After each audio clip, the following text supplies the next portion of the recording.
फिरवाने सर्ग हा भवतीने जीवन सफर करा मस्तीने मन सरगम छेडा रे जीवनाचे गीत गारे धुंद भारे फिरवाने सर्ग हा भवतीने जीवन सफर करा मस्तीने मन सरगम छेडा रे जीवनाचे गीत गारे धुंद भारे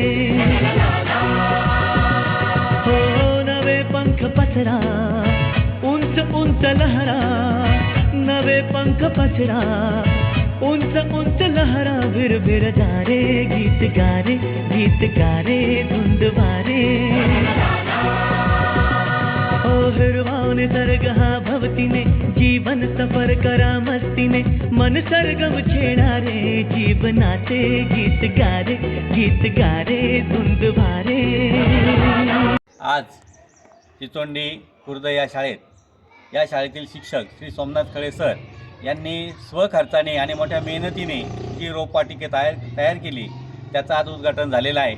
तर बघा पूर्ण जगात ग्लोबल वॉर्मिंगची ही मोठी समस्या तयार झालेली आहे आणि पर्यावरणाचं संतुलन बिघडलेलं आहे। या पर्यावरणाचं संतुलन राखण्यासाठी वृक्ष लागवडीखेरीज आपल्याला दुसरा पर्याय नाही आणि ह्या वृक्ष लागवडीचा मोठ्या प्रमाणावर विद्यार्थ्यांमध्ये जागृती व्हावी, विद्यार्थ्यांनी वृक्षाचं संगोपन करावं यासाठी खळे सरांनी हा उपक्रम केलेला आहे। हा उपक्रम खूप स्तुत्य आहे। यामुळे सर्व विद्यार्थ्यांना वृक्षाप्रती प्रेम तयार होईल आणि ते जास्तीत जास्त वृक्षारोपण करल।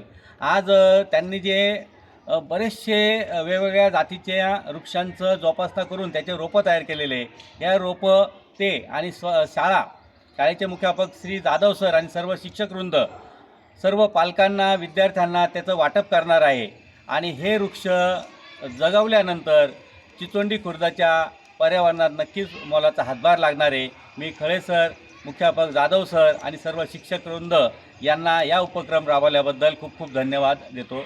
धन्यवाद। नमस्कार, मी सोमनाथ खळे, प्राथमिक शिक्षक, जिल्हा परिषद प्राथमिक शाळा चिचोंडी खुर्द।